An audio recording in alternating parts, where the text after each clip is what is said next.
सलाम अला सय्यदिल मुरसलीन व खातमिन नबिय्यीन अबिल क़ासिम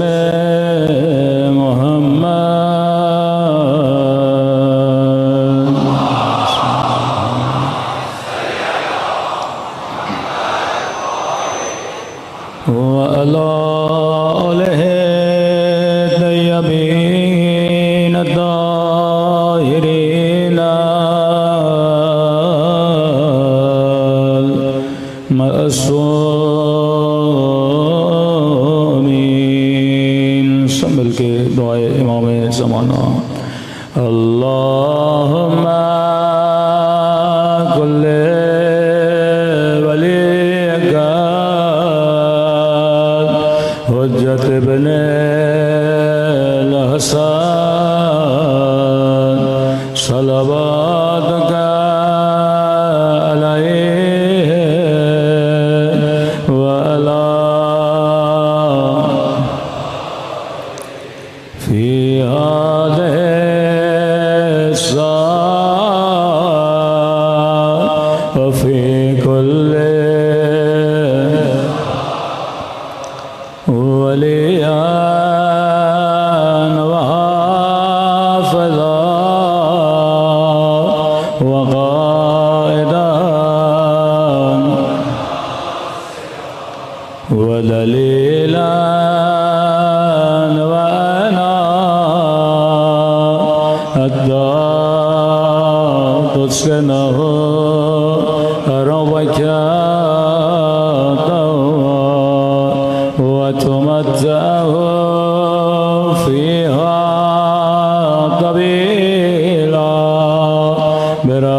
बिस्मिल्लाहिर्रहमानिर्रहीम रब्बि इश्रह ली सदरी व यस्सिर ली अमरी वहलुल उक़दतम मिन लिसानी यफ़क़हू क़ौली। अम्मा बाद बिस्मिल्लाहिर्रहमानिर्रहीम इहदिनस सिरातल मुस्तक़ीम। सल्लल्लाहु अलैहि मुहम्मद व अला मुहम्मद।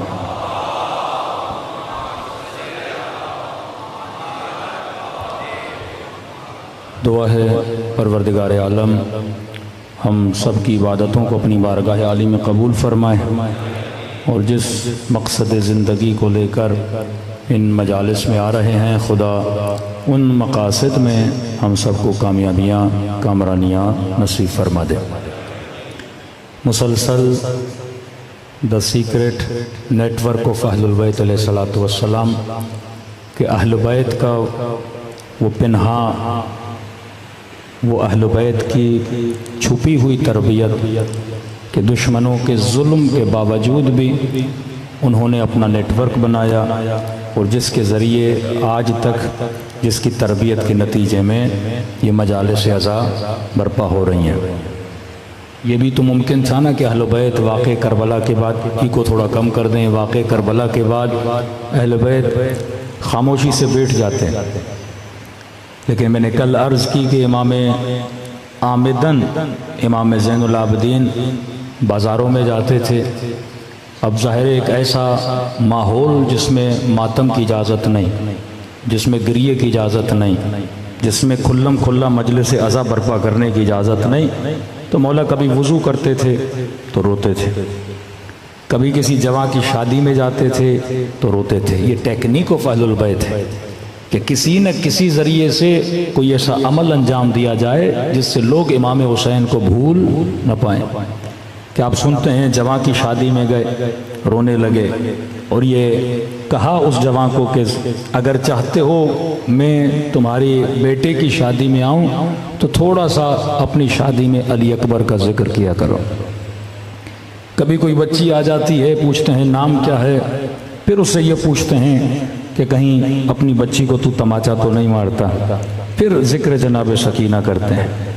कभी बाज़ार में जाते हैं, कसाई की दुकान पे जाते हैं, वहाँ पे वो 3 सवाल जो मुसी मसाइब में पढ़े जाते हैं, पानी पिलाया कि नहीं, छुरी तेज़ की कि नहीं, इस जानवर को इस जानवर के सामने ज़बह किया कि नहीं, यानी मरहला ब मरहला लोगों को याद हुसैन याद दिला रहे हैं। आज अज़ादारी इमाम हुसैन इतना बड़ा कल्चर बन चुका है, एक मुकम्मल तहजीब और तमद्दुन इख्तियार कर चुका है कि शिया चाहे यूरोप में हो चाहे कनाडा कहीं भी जाए वो अज़ा इमाम हुसैन ज़रूर मनाता है। मतलब पाकिस्तान का शिया अगर इस्लाम और दीन खुदा के साथ जुड़ा हुआ है वो अज़ादारी इमाम हुसैन की वजह से।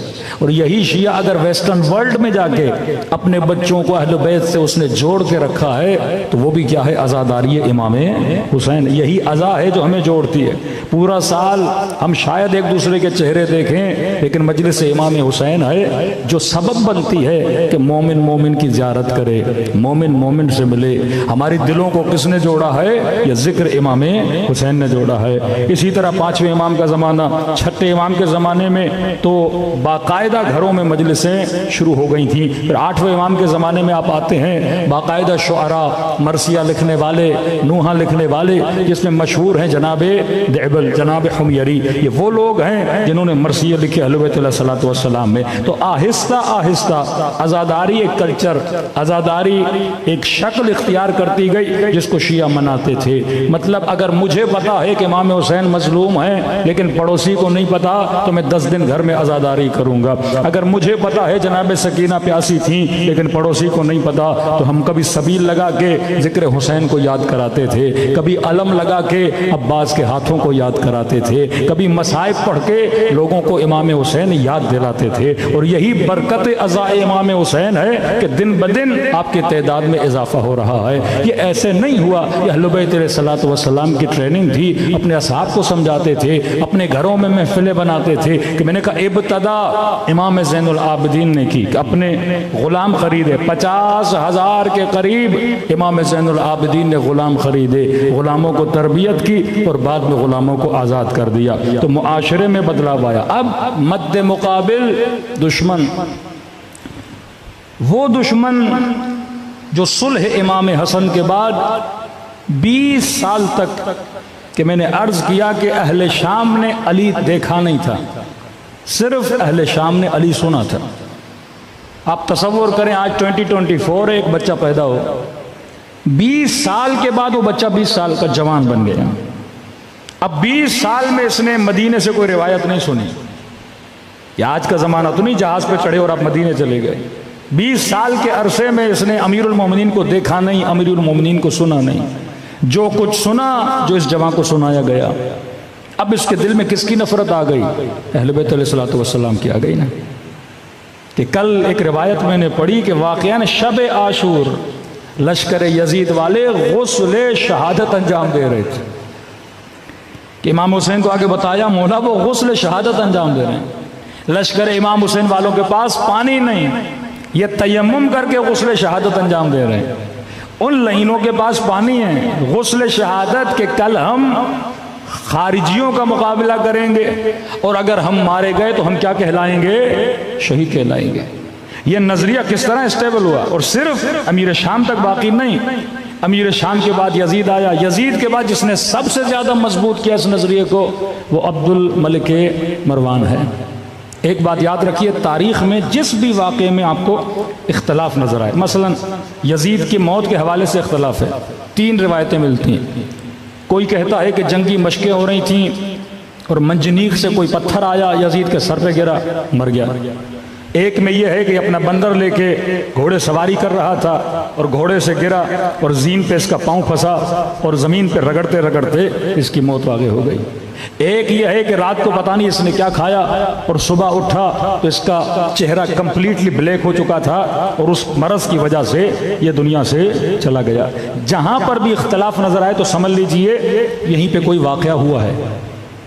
तहकीक कुनंदगान ये बताते हैं कि इसको भी मारने वाले इसके अपने कज़न मरवानी ख़ानदान से थे, क्योंकि यजीद गया तो यजीद का बेटा आया मुआविया इब्न यजीद, जब वो गया तो फिर इसी का कज़न मरवान आया। मरवान ने फिर शादी की उम्मे खालिद से जो यजीद का दूसरा बेटा था, और शादी करने के बाद जब एक मरतबा अपने दरबार में बैठा था तो यजीद का बेटा जो खालिद वो भी बैठा था। इसने यजीद की बीवी यानी जिससे शादी की थी, अब इसकी भी बीवी थी लेकिन इस बच्चे की तो माँ थी, उसकी शान में इसने गुस्ताखी की। इसको बड़ा गुस्सा आया। इसने माँ को जाके बोला कि यह हाकिम भी बन गया है, आपसे शादी भी की है और आपको ही गालियाँ दे रहा है। इख्तलाफ भी है तो घर में बोले, ये तख्त पे बैठ के गालियाँ क्यों दे रहा है। तो उसकी माँ ने कहा घबराओ नहीं, हम इसका बंदोबस्त कर देंगे। 1 साल में मरवान को उसी रात में कत्ल कर दिया गया। लेकिन ये भी तेज़ था, इसने अमीर शाम की तरह अपने बेटे अब्दुल मलिक की लोगों से बेअत ले ली थी। इसके बाद अब्दुल मलिक आया, फिर इसने भी पूरा बदला लिया, यानी यजीद के चचा को बाद में आके मारा, उसके जितने अफराद थे उन सबको मारा। अब ये तख्ते सबसे मजबूत तरीन हुक्मरान आले उमैया का अमीर शाम के बाद अगर कोई ठहरा है वो अब्दुल मलिक है। अब इसने काम क्या किया, इनके काम भी सेम थे यजीदियों वाले, लेकिन एक बदलाव लाया इन्होंने अपने तरीक़े में। अहले शाम सख्त नफरत करने लगे थे यजीद के तरीक़े से। वाक़े हर्रा रूनमा हुआ कि 3 दिन मदीने को हलाल कर दिया गया। ऑफिशियल रेप हुआ मदीनतुन नबी में, कई हजार जिनाज़ादे बच्चे पैदा हुए इस शहर में। ये सारे वाक़े देख रहे थे। अहले मदीना सख्त नफरत करते थे शामियों से, अहले कूफा सख्त नफरत करते थे शामियों से। कूफी कुछ भी हों फिर भी अमीरुल मोमिनीन को जानते थे, मदीने वाले कुछ भी हों रसूल की हदीसें सुनते थे, शामियों को क्या पता। इन्होंने इख्तलाफ किया यजीद की रविश से, यजीद का काम बुरा था, हज़रत हुसैन को नहीं मारना चाहिए था। अब इससे पहले अहले शाम को जितने हदीसें सुनाने वाले थे वो खुद शामी थे। इन्होंने एक नई रविश ईजाद की, मदीने से एक सहाबी को बुलाया जनाब ज़ुहरी को, और इसे बनाया हेड ऑफ द हदीस। कोई मुल्क का वज़ीर आज़म होता है ना, तो वो कहते हैं ये इत्तलात और नशरियात के वज़ीर हैं, इनको इत्तलात और नशरियात का वज़ीर बना दिया। यानी पूरे बिलाद इस्लामी में अगर हदीस जाएगी तो ये सुनाएंगे। और अहले शाम को कहा पहले जो तुम्हें हदीसें सुनाते थे वो शामी थे, लेकिन आज के बाद अगर कोई तुम्हें हदीस सुनाएगा वो अहले मदीना है, मतलब उस पर एक मोहरे तायीद लगी हुई थी। अब जो ये कहेगा वो सच है। पहले हदीसें तो थी कि हाकिम कैसा भी हो, क्योंकि खुरू इमाम हुसैन ने जब यजीद के खिलाफ क़ियाम किया तो आधी हदीसें जो शहर में फैली हुई थी कि हाकिम चाहे कैसा भी हो उसके खिलाफ खुरूज नहीं कर सकते, हाकिम चाहे फासिक भी हो अब उसके खिलाफ खुरूज नहीं कर सकते। आज भी हमारे देवबंद और अहले हदीस के उलमा मिंबर पर बैठकर यही हदीसें सुनाते हैं। ये और बात है कि आज इनको जुर्रत नहीं पैदा होती कि इमाम हुसैन को गलत कहें, लेकिन क्योंकि सऊदी अरब में अवाम का प्रेशर नहीं है, आप किसी सऊदी मौलवी से पूछोगे कि यजीद सही था या फर्जंद रसूल सही था, वो यही बोलेंगे कि यजीद सही था। वो अपनी तरफ से नहीं बोल रहे, उनके सामने वो सारी हदीसें जो गढ़ी हुई हदीसें पड़ी हुई हैं कि हाकिम चाहे फासिक भी हो आप उसकी इताअत करनी पड़ेगी। चंद हदीसें आपकी खिदमत में रखूं, सलवात पढ़े मोहम्मद वाले मोहम्मद पर।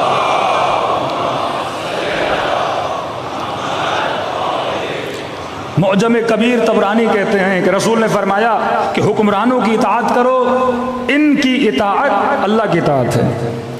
अबू नईम इस्फहानी हुज़ैफ़ा इब्न यमान से नकल करते हैं कि कहा कि हाकिम का साया अल्लाह का साया है, यानी अगर हाकिम तुम्हारे ऊपर है तो ये मत समझो ये हाकिम है, ये किसका साया है, अल्लाह का साया है। मुस्नद अहमद इब्न हंबल कहते हैं जो हाकिम की इज्जत करे ये बिल्कुल ऐसे है जैसे वो अल्लाह की इज्जत कर रहा है। सुनन तिरमिज़ी जनाब अबू बकर से नकल करते हैं कि अबू बकर इब्न आमिर मिंबर पर थे तो जनाब अबू बकर नीचे बैठे हुए थे, तो इब्न आमिर ने पतली सी कमीज़ पहनी हुई थी, तो नीचे वाले बंदे ने कहा भाई इसने पतली कमीज़ पहनी है और रसूल खुदा ने फरमाया नाजुक लिबास नहीं पहनो, ये फासिकों का लिबास है। तो जनाब बकर ने कहा कि खामोश हो जाओ, तुझे नहीं पता जो हाकिम की बुराई करता है वो जमात से खारिज हो जाता है। हाकिम कैसा भी हो, चाहे पतला लिबास पहने चाहे कुछ भी करे, हमें हक नहीं कि हम हाकिम के ख़िलाफ़ एक जुमला बोलें। यानी आपको पता चला कि आपके वज़ीर आज़म ने खुदा न खास्ता शराब पी ली, आप बोलो शराब नहीं थी शहद था। हाँ? नहीं, पीर साहब का पानी था, शराब थोड़ी थी। हाकिम के खिलाफ एक लफ्ज़ आपने नहीं बोलना। अब निस्बत किससे दे रहे हैं, कभी जनाब अबू बकर से, निस्बत किससे दे रहे हैं, कभी अबू ज़र गफ़ारी से। का अबू ज़र गफ़ारी जो सख्त तरीन मुखालिफ हुकूमत उस्मान में जनाब उस्मान का, जिनको तबईद करके रबज़ा भेजा गया, ये कहते हैं कि दो शख्स जनाब अबू ज़र गफ़ारी के पास गए और अबू ज़र गफ़ारी ने उम्रे या हज की इजाज़त मांगी। जब इजाज़त मिल गई तो मिना के मकाम पर कि रसूल ने भी वहाँ पे 2 रकत नमाज पढ़ी, अबू बकर ने भी वहाँ 2 रकत नमाज पढ़ी, उमर ने भी वहाँ पे 2 रकत नमाज पढ़ी, और इनको आकर किसी ने बताया कि जनाब उस्मान ने मिना में 2 की जगह 4 रकत नमाज पढ़ी है। ये पहली मर्तबा दीन में बिदअत आ गई है। तो कहते हैं अबू ज़र ने कहा कि ये अच्छा काम नहीं है, जो रसूल ने नहीं किया वो उस्मान कर रहा है, ये बिदअत है। वो शख्स कहते हैं हमने देखा कि जनाब अबू ज़र ने एतराज़ करने के बाद फिर खुद मिना में खड़े होकर 4 रकत पढ़ी। हमने कहा कि अबू ज़र एक तरफ हाकिम का इख्तलाफ कर रहे हो कि 2 रकत क्यों पढ़ी बिदअत है, फिर खुद 4 पढ़ रहे हो। कहा नहीं, रसूल खुदा ने फरमाया था हाकिम गलत भी करे तुम उसके रास्ते पे चलो, क़यामत में खुदा जाने हाकिम जाने। एक तरफ मुखालिफत में अबू ज़र को निकाला जा रहा है, दूसरी तरफ निस्बत जनाब अबू ज़र की तरफ देकर यह बताया जा रहा है कि अबू ज़र ने कभी हाकिम की मुखालिफत नहीं की। जनाब सुयूती फरमाते हैं मा मिन कौमिन सारा इला सुल्तान, कहते कोई ऐसी कौम नहीं, अगर कोई कौम अपने हाकिम को जलील करेगी अज़ल्लहुमुल्लाह फी यौमिल क़ियामह, अल्लाह क़यामत के दिन ऐसे बंदों को क्या करेगा, जलील करेगा। फिर जनाब हुज़ैफ़ा फरमाते हैं कि जो हाकिम को जलील करता है अल्लाह क़यामत में उसे जलील करता है, और अगर जमाअत मुस्लिमीन में से कोई निकल जाए तो उसके कत्ल भी हमारे ऊपर क्या है, जायज़ है। अब जुमलों पे ज़रा गौर कीजिएगा, जो हाकिम को जलील करे, जनाब हुज़ैफ़ा जो हाकिम को जलील करे खुदा उसे दुनिया में भी जलील करता है, आखिरत में भी जलील करता है। जब सैयदा ज़ैनब दरबार में पहुंची, यजीद ने क्या कहा, अली आज़ुबिल्लाह, अली की बेटी अल्लाह ने आप लोगों को रुसवा किया। तो बीबी ने क्या फरमाया, मा रअयतु इल्ला जमीला, ये तुझे रुसवाई लग रही है, ज़ैनब ने हुस्न के अलावा कुछ भी नहीं देखा। यहां तक जमाना है अमीर शाम का, जब अब्दुल मलिक मरवाना एक कदम और हदीसों का इजाफा हुआ, वो था अगर हाकिम के खिलाफ क़ियाम करे और जमाअत मुस्लिमीन में से बाहर निकले कद रफ़िज़ा, आपको क्या बोलते हैं, शिया क्या हैं, राफ़िज़ी हैं, हम क्या हैं, जमाअतुल मुस्लिमीन हैं, अहले सुन्नत व जमाअत, हम हैं जमाअत। ये जो मजलिसों में आ रहे हैं ये क्या हैं, रवाफिज़, जो जमाअत से निकले हैं। और नबी ने फरमाया जो जमाअत से निकले उसका कातिल वाजिब है, जो जमाअत से निकले वो फासिक है, जो जमाअत से निकले वो फाजिर है। अब कहा हाकिम कैसा भी हो, और न सिर्फ रिवायतें उस जमाने की, फिर इतनी तरतीब से रिवायतें बनाई कि सिर्फ मुसलमानों के ज़मानों में नहीं, उम्मत हाय मा कबल में भी ये होता था। फिर एक रिवायत गढ़ी कि एक नबी का ज़माना था, उस ज़माने में एक हाकिम फासिक था, फाजिर था, जानी था। कुछ लोगों ने यह सोचा कि हम हाकिम के खिलाफ क़ियाम करेंगे, यह ज़माना हज़रत ज़करिया का था। फिर ये लोग हज़रत ज़करिया के पास गए और कहने लगे ऐ नबी खुदा, हमारा हाकिम जालिम है, फासिक है, फाजिर है, हम क़ियाम करना चाहते हैं। हज़रत ज़करिया ने कहा यह फासिक है, फाजिर है, ये बात तो सही है, लेकिन अल्लाह का फरमान है कि ज़मीन से पहाड़ को उखाड़ना तो आसान है, लेकिन अल्लाह ने जिस हाकिम को मोहलत दी है तुम्हें हक नहीं, उस हाकिम के मुकाबले में आ जाओ, तुम्हारे ऊपर यह है उसके फिस्क व फुजूर पे सब्र करो, उसके शराब पीने पे सब्र करो, उसकी जिना पे सब्र करो। मतलब एक ऐसा मुआशरा जिसमें कतअन ये बोलने की सलाहियत ना हो कि मेरा हाकिम क्या है, जालिम है। अब इमाम हुसैन क़ियाम करते हैं, यहां देखो सीरत हुसैन इब्न अली कि जनाब बुखारी के लिखने वाले लिखते हैं कि मैंने 6 लाख हदीसों को छान कर छाटी करके ये मैंने सही है बुखारी लिखी है। 6 लाख हदीसें। इससे क्या साबित हो रहा है कि मुसलमानों में इतनी जाली हदीसें आ गई, इतनी जाली हदीसें आ गई कि वो 6 लाख हदीसों को, मतलब आप अदद तो देखें कि हदीसें कितनी होंगी कि वो 6 लाख से कुछ हदीसें लाके किताब में जमा करते हैं। फैक्ट्री लग चुकी थी कि हदीसों की। अब जाहिर है ये बेचारी आवाम किस पे भरोसा करे, मौलवी साहब पे। आप में से कोई मुझसे पूछेगा तो नहीं ना, मौलाना आप ये कह रहे हैं कि अमीरुल मोमिनीन ने कहा, बताइए मौलाना ने कहाँ कहा? मौलवी से तो कोई सर्टिफिकेट लेता ही नहीं है ना। उस जमाने के भी अवाम आपकी तरह थे। एक बड़ा आदमी मिंबर पर आकर बैठता था, काल रसूलुल्लाह, रसूल खुदा ने कहा, हाकिम फासिक हो, हाकिम फाजिर हो, हाकिम जालिम हो, अगर खुरूज करोगे तो सीधा जहन्नुम में जाओगे। अवाम बैठ गई। आज जिन्होंने आपको काफिर कहा, मुशरिक कहा, लोग किसके पीछे लगे? उस मुफ्ती और मौलवी के पीछे लगे ना। कि कराची में जब जुलूस निकला था, काफिर काफिर शिया काफिर, मीडिया में जो नौजवान काम करते हैं, मैंने कहा कैमरा लो, माइक लो, और उस जुलूस में जो नौजवान लड़के चल रहे हैं और ये नारे मार रहे हैं कि शिया काफिर है, मैंने कहा एक और इंटरव्यू लो और ये सिर्फ सवाल करो कि भाई किस बुनियाद पे शियों को काफिर कह रहे हो। और जब उनमें से किसी जवान ने इंटरव्यू लिया तो जवाब ये आ रहा था कि हमारे मौलवी साहब ने बोला है। अवाम का जहन कोरे कागज की तरह है, जो इनको समझाया जाएगा, जो इनको बताया जाएगा, वो मौलवी को मुवस्सक मानते हैं। लेकिन आज मैं पढ़े लिखे उन जवानों को कह रहा हूं जो आईटी के अंदर काम कर रहे हैं, ये चैट जीपीटी का ज़माना है, ये आर्टिफिशियल इंटेलिजेंस का ज़माना है।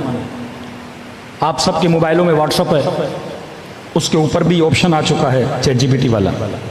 सिर्फ आप लिखो हु इज़ हुसैन, वो सारा बताएगा।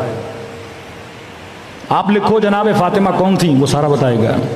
आप लिखो वाक़े करबला कब रूनमा हुआ, वो सारा बताएगा।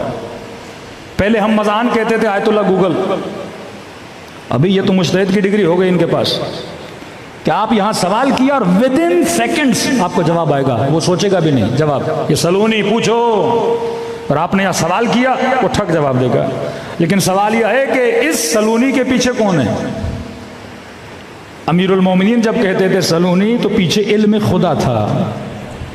ये आर्टिफिशियल इंटेलिजेंस से जब कहती है सलूनी मुझसे पूछो, और जब आप सवाल करते हो वो फर से आपको जवाब देता है, इसके पीछे कौन है? इसके पीछे वो इंफॉर्मेशन है जो आपने अपलोड की हुई है, वो डेटा है जो आपने अपलोड किया हुआ है। मुझे किसी मोमिन ने बताया कि मखसूसन वहाबी तबके तहरीफ करके तारीख को अपडेट कर रहे हैं। मसलन जंग जमल में क्या हुआ था, एक मुसल्लमा तारीख है, यानी उस तारीख को रद्द बदल करके क्या कर रहे हैं, अपलोड कर रहे हैं। अब चैट जीपीटी से जब आप सवाल करते हो, वो इंटरनेट पे मौजूद डेटा से कलेक्शन करके आपको क्या देती है, आंसर देती है। अब अगर दुश्मन अली ने सबसे ज्यादा डेटा अपलोड कर दिया तो जवाब कौन सा वाला आएगा? दुश्मन अली वाला आएगा। इंग्लिश में क्वेश्चन करोगे तो जितना इंग्लिश डेटा है वहां से आंसर आएगा।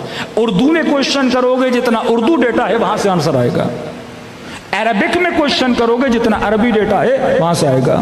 तो हमारे जो कम से कम सरमाएदार हैं, अपनी आखिरत को बनाएं, एक बजट बनाएं, उर्दू की जितनी किताबें हैं उनको टेक्स्ट में बदलें, और जितना टेक्स्ट है उसको इंटरनेट पे क्या कर दें, अपलोड कर दें। कि अगर कोई पाकिस्तानी उर्दू में क्वेश्चन करेगा, कोई बच्चा, मुसलमान का बच्चा, कि मुझे हकीकत करबला बताओ, यजीद के जराइम बताओ, कमालात इमाम हुसैन बताओ, चौथे इमाम के बारे में ज़ैनुल आबिदीन का नाम मजलिस से सुना, वो लिखेगा कि कौन है इमाम ज़ैनुल आबिदीन, तो कम से कम वो डेटा हमने डाला हो ताकि वो डेटा उसको डाउनलोड हो और उसको आंसर आए। जो फारसी के मुतून है वो तो ईरानी कर रहे हैं, लेकिन उर्दू में हमने काम करना है, इंग्लिश में आपने काम करना है कि आहिस्ता आहिस्ता उर्दू भी मुआशरे से खत्म होती जा रही है। अब नस्ल इंग्लिश में लिखेंगी, तो इस वक्त लाइब्रेरियों का कोई फायदा नहीं। इन लाइब्रेरियों को आप अपलोड कर दें, इन किताबों को आप अपलोड कर दें। पहले लोग घंटे घंटे की मजालिस सुनते थे, अब लोग 5-5 मिनट के क्लिप सुनते हैं। यही क्लिप उनके ऊपर असरअंदाज होते हैं। इस वक्त 20 साल के बाद जो जमाना आएगा, मैं गारंटी के आपके साथ कह रहा हूं कि लोग मुफ्तियों से आजाद हो जाएंगे, लोग मौलवियों से आज़ाद हो जाएंगे। आज आप देख रहे हैं कोई मिर्ज़ा निकल रहा है, कोई हमदर्द निकल रहा है, कोई कितने मुफ्ती निकल रहे हैं जो बगावत कर रहे हैं, क्योंकि इन्होंने जाके किताबें पढ़ी हैं, इनकी आवाम ने किताबें नहीं पढ़ी। आज जब एक पढ़ा लिखा नौजवान ये पढ़ता है कि रसूल खुदा ये कह रहे हैं कि अगर फासिक भी हो, फाजिर भी हो, ज़ानी भी हो, उसके अंदर शैतान भी चला जाए, वो तुम्हें अपने दीन से भी हटा दे, लेकिन तुम्हें बोलने की भी इजाज़त नहीं, तो ये सवाल करता है कैसे मुमकिन है वो रसूल जो अदालत का दर्ज दें, जो तकवा का दर्ज दें, वो उम्मत को पूरे फिस्क में, जब ये कहें अन्नास वाला दीन मुलूकिहिम, लोग अपने हुक्मरानों के दीन पर होते हैं, और हुक्मरान फासिक हो गया तो उम्मत क्या हो जाएगी, फासिक हो जाएगी। हुक्मरान अगर शराबी हो गया तो उम्मत के अंदर शराब कभी नहीं रहेगी, फेले हसन बन जाएगी। अब यहां पे टेक्निक ऑफ इमाम हुसैन देखिए कि रसूल ने फरमाया हुसैन मिन्नी, व अना मिनल हुसैन, हुसैन किससे है? मुझसे है। मैं किससे हूँ? हुसैन से हूँ। इसको दुनिया न समझ पाई। एक तरफ रिवायतों की भरमार कि हाकिम फासिक हो, फाजिर हो, हबशी गुलाम हो, तुम्हें हक नहीं उसके खिलाफ क़ियाम करो। अब इन सारी झूठी हदीसों पर अगर कोई तमाचा लगा सकता है वो खून हुसैन इब्न अली है। कि कैसे मुमकिन है कि हुसैन अपने नाना की हदीस पे अमल न करें। मदीने में बैठे सहाबी को पता है कि नबी ने कहा, हुसैन को नहीं पता। आज कराची में बैठे एक मुफ्ती को पता है कि हाकिम हबशी गुलाम भी उसके खिलाफ क़ियाम नहीं कर सकते। क्या फर्जंद रसूल को नहीं पता? क्या हसन इब्न अली को नहीं पता? तभी का हुसैन मिन्नी व अना मिनल हुसैन, हुसैन मुझसे है, मैं किससे हूँ? हुसैन से हूँ। क्या ये सारी रिवायतें इमाम हुसैन को नहीं थी पता?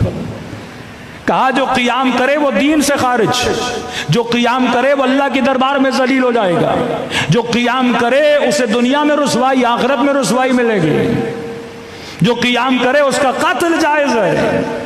इसी बुनियाद पर वाक़े हर्रा पेश आया। फिर जब जनाब हज्जाज इब्न यूसुफ को मदीना भेजा और अब्दुल्लाह इब्न ज़ुबैर को कत्ल कर दिया गया। इन्हीं रिवायतों की बुनियाद पे गले काटे गए। इन्हीं रिवायतों की बुनियाद पे पूरी उम्मत को क्या किया गया? खामोश किया गया कि आपका न जाए कि हाकिम क्या कर रहा है, जो करे करता रहे। अब आइए अपने ज़माने में दो फिलोसॉफीज़ बनी। एक लाइन उन लोगों ने खींची जिन्होंने कहा हुक्मा के खिलाफ क़ियाम करना हराम। एक लाइन इमाम हुसैन ने खींची, कहा जिल्लत की जिंदगी से इज्जत की मौत बेहतर है। दुनिया में रुस्वा होके रहूं इससे बेहतर है कि अल्लाह की दरबार में इज्जत पाके उठाया जाऊं। निकल रहे कह रहे खरज तोले इस्लाह उम्मत, ये बिगड़ी हुई उम्मत की मैं हुसैन इस्लाह करना चाहता हूं, जिन्होंने मेरे नाना तक को नहीं छोड़ा। झूठी झूठी हदीसें रसूल खुदा पे लगा ली। जनाब अबू हुरैरा जब कूफे जाते हैं तो कूफे की मस्जिद में दो जानू लगा के बैठते हैं और अपने सर पे हाथ मार के कहते हैं, आया अहले कूफा मैंने सुना है तुम कहते हो मैं रसूल पे झूठ बांधता हूं, झूठी हदीसें बोलता हूं। अब बोलते थे या नहीं वो अलग बहस है। इनका ये बोलना कि तुम ये बोलते हो इसका मतलब अहले कूफा ये कहते थे कि ये झूठी हदीसें बनाता है। कितनी कुरान की वो आयत मशहूर है कि जिसने अल्लाह की रजा के लिए अपनी जान को क्या किया? बेचा। मरज़ातिल्लाह कहते हैं इस आयत के लिए हाकिम वक्त ने एक अकाबिर उम्मत के बंदे को कहा कि तुम इसको बदलो, ये बोलो कि जिसने अपने नफ्स को अल्लाह की रजा के लिए बेचा था वो इब्न मुलजिम था, जिसने अली को कत्ल किया। उसने कहा मैं नहीं कर सकता। कहा 2 लाख दिरहम दूंगा। कहा नहीं। कहा 3 लाख दिरहम दूंगा। कहा नहीं। आखिर में 4 लाख में बिक गया। और उसने लिख दिया, यह तारीख में लिखा हुआ है कि ये आयत किसकी फजीलत में? अली की फजीलत में नहीं, इब्न मुलजिम की फजीलत में। अब एक ऐसा मुआशरा जो इतना परेशान है, 6-6 लाख हदीसों की फैक्ट्रियां लगा दी इन्होंने। जाले हदीस पे अशरा हो सकता है। कितनी हदीसें विकिपीडिया में सिर्फ आप लिखें जाले हदीस पूरा टॉपिक आ जाएगा। कितने झूठ रसूल खुदा पे बांधे गए। यही वाकया अबू जहल की बेटी से अमीरुल मोमिनीन का।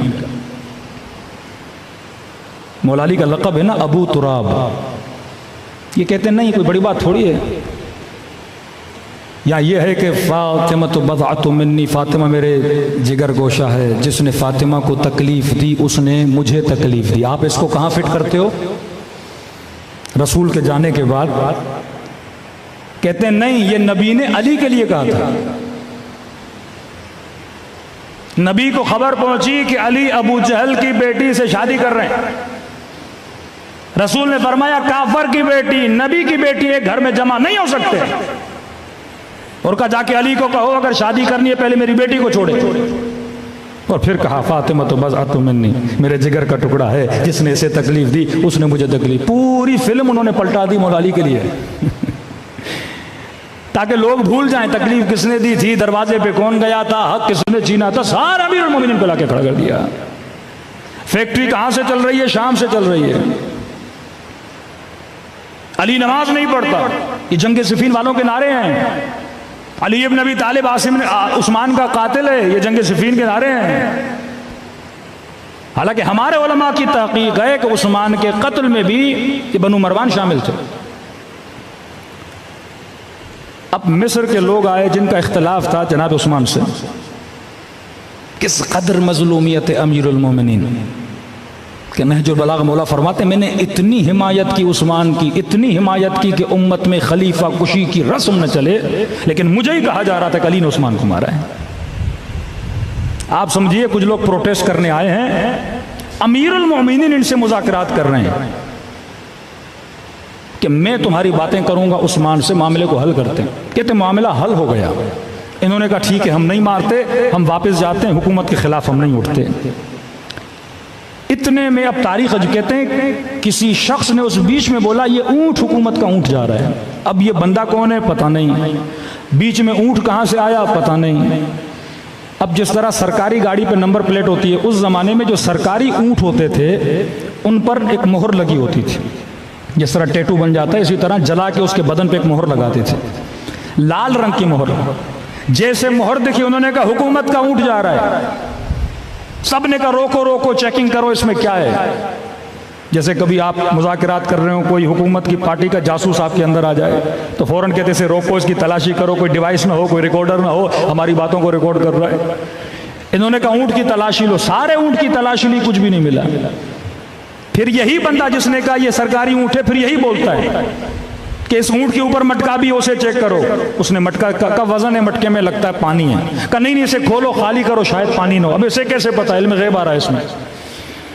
का जब खोला तो पानी नहीं था, मिट्टी थी। का मटके को खाली करो, देखो मिट्टी के अंदर क्या है। उन्होंने मटके को खाली किया, मिट्टी के अंदर एक कागज का टुकड़ा था। उस कागज के टुकड़े पे कुछ लिखा था और नीचे जनाब उस्मान की मोहर लगी थी। खत उस्मान की नहीं थी, मोहर हुकूमती उस्मान, स्टैम्प हुकूमत का था।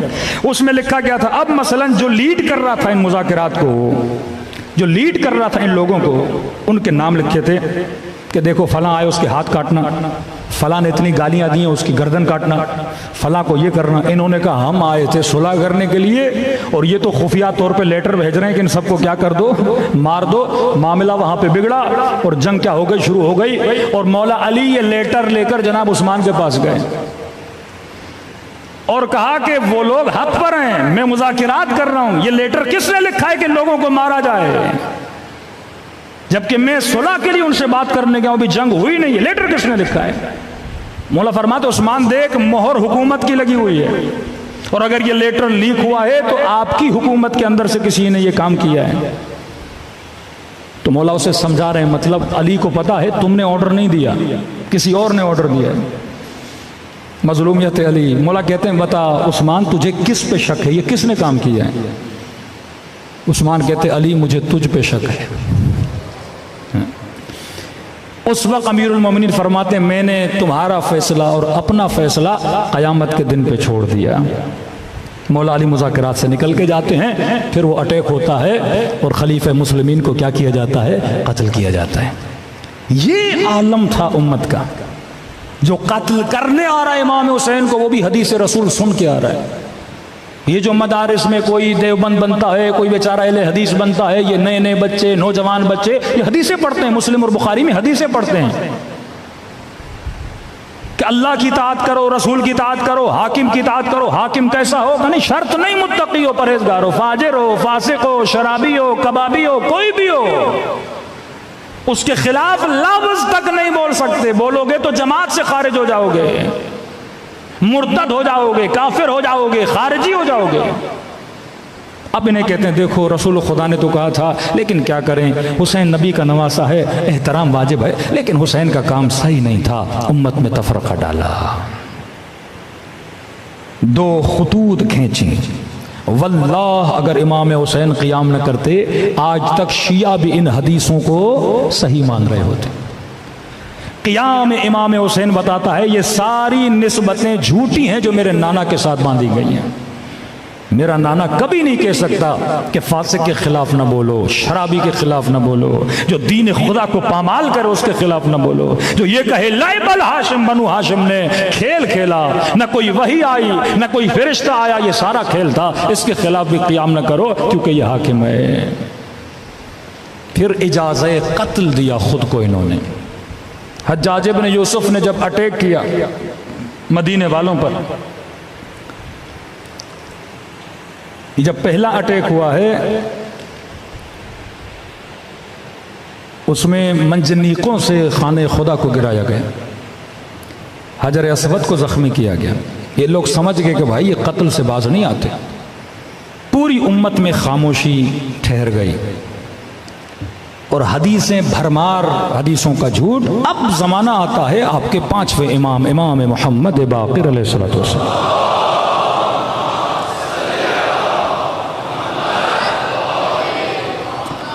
रिवायत के जुमले हैं, फरमाते पांचवें इमाम के ज़माने तक, उस ज़माने में जो शिया थे, शिअतुना, हमारे शियों को न गुस्ल का तरीक़ा आता था, न वज़ू का तरीक़ा आता था, न आमाल हज आता था। अगर ये हज भी करना चाहते थे ये दूसरों से जाके पूछते थे कैसे होता है, जहालत थी ना। उम्रा भी करना है दूसरों से पूछते थे। आपके पांचवें इमाम ने फ़िक़ह को एक तरह से मुनज़्ज़म करके तरतीब दिया। पहली मर्तबा क्लासेस रखी आपके पांचवें इमाम ने ये सिखाने के लिए कि हज कैसे होता है। उस ज़माने में कलामी मकतब रखे कि वाक़अन पांचवें इमाम ने ज़्यादा खुदा पे बहस नहीं की, क्योंकि कहा कि इनकी नमाज रोज़े भी ज़ईफ़ हैं। कोई आता था अल्लाह के बारे में पूछता था कि इसको हम बाद में डिस्कस करेंगे, पहले मखलूक खुदा के बारे में डिस्कस करो। छठे इमाम ने फिर और आला मबाहिस किए कि जितनी फ़िक़ह अरबा अहले सुन्नत की निकली हैं वो डायरेक्ट या इनडायरेक्ट आपके छठे इमाम के क्या हैं, शागिर्द हैं। पांचवें इमाम ने फोकस किया दो जगहों पर, मदीने पे फोकस किया और आपके पांचवें इमाम ने कूफे पे फोकस किया। कूफे वाले दिल से अली को चाहते थे, एतकादी तौर पे शिया नहीं थे। मदीने वालों ने फिर भी इमाम को देखा हुआ था। इन दो जगहों पे इमाम ने काम शुरू किया और उन गुलामों को जिनको इमाम ज़ैनुल आबिदीन ने ट्रेनिंग दी थी उनको भेजा कूफे की तरफ। मदीने में यही लोग शागिर्द बने, जगह जगह इनको दलीलें सिखाई, जगह जगह मुनाजरे करवाते थे इमाम, जगह जगह दर्स हाये कुरानी देते थे, जगह जगह लोगों को ये बताना कि अहले बैत के तरीक़ में कि सीरतुना सीरतुन नबी फरमाते थे कि हमारा सीरा रसूल खुदा का सीरा है। यानी लोग भूल चुके थे कि अमीरुल मोमिनीन के ज़माने जब मौला अली हुकूमत पर आते हैं तो जब बूढ़े बूढ़े नबी खुदा के ज़माने के लोग अली की नमाज को देखते थे, कहते थे अली तो वही नमाज पढ़ रहा है जो रसूल खुदा पढ़ते थे। कि एक नमाज जो नबी दिन में 5 मरतबा पढ़े, मुसलमान को आज तक पता नहीं कि नबी वुज़ू कैसे करते थे, नमाज कैसे पढ़ते थे। इस कदर उम्मत में इख्तिलाफ आ चुका था। आपके पांचवें इमाम ने शागिर्द बनाए, शागिर्दों को मुख्तलिफ जगहों पे भेजा, 2 जगहों पे फोकस किया। तीसरी जगह जहाँ पे आपके इमाम ने फोकस किया, क्योंकि मैंने कहा अक्सर गुलाम रूम के थे या ईरान के थे, तीसरा फोकस आपके इमाम का क्या बना, ईरान बना। कि इमाम ने अपने बेटे को काशान की तरफ भेजा कि आज आप काशान जाते हैं, इमाम का अपना सगा बेटा वहाँ पे मौजूद है, वहाँ तक अहले बैत अलैहिस्सलातु वस्सलाम ने क्या की, ट्रेनिंग दी और अपने मकतब को मजबूत करते गए। अब यहाँ हुक्मरान आपस में लड़ते रहे और इमाम मोहम्मद बाक़िर अपने शियों की फिक्री तरबियत करते रहे। सबसे ज्यादा जो तरक्की, इसको कहते हैं गोल्डन टाइम ऑफ शिया, शियत का गोल्डन टाइम, वो 2 इमामों के ज़माने में हुआ। एक इमाम मोहम्मद बाक़िर, एक इमाम जाफ़र सादिक़। सलवात पढ़े मोहम्मद व आले मोहम्मद।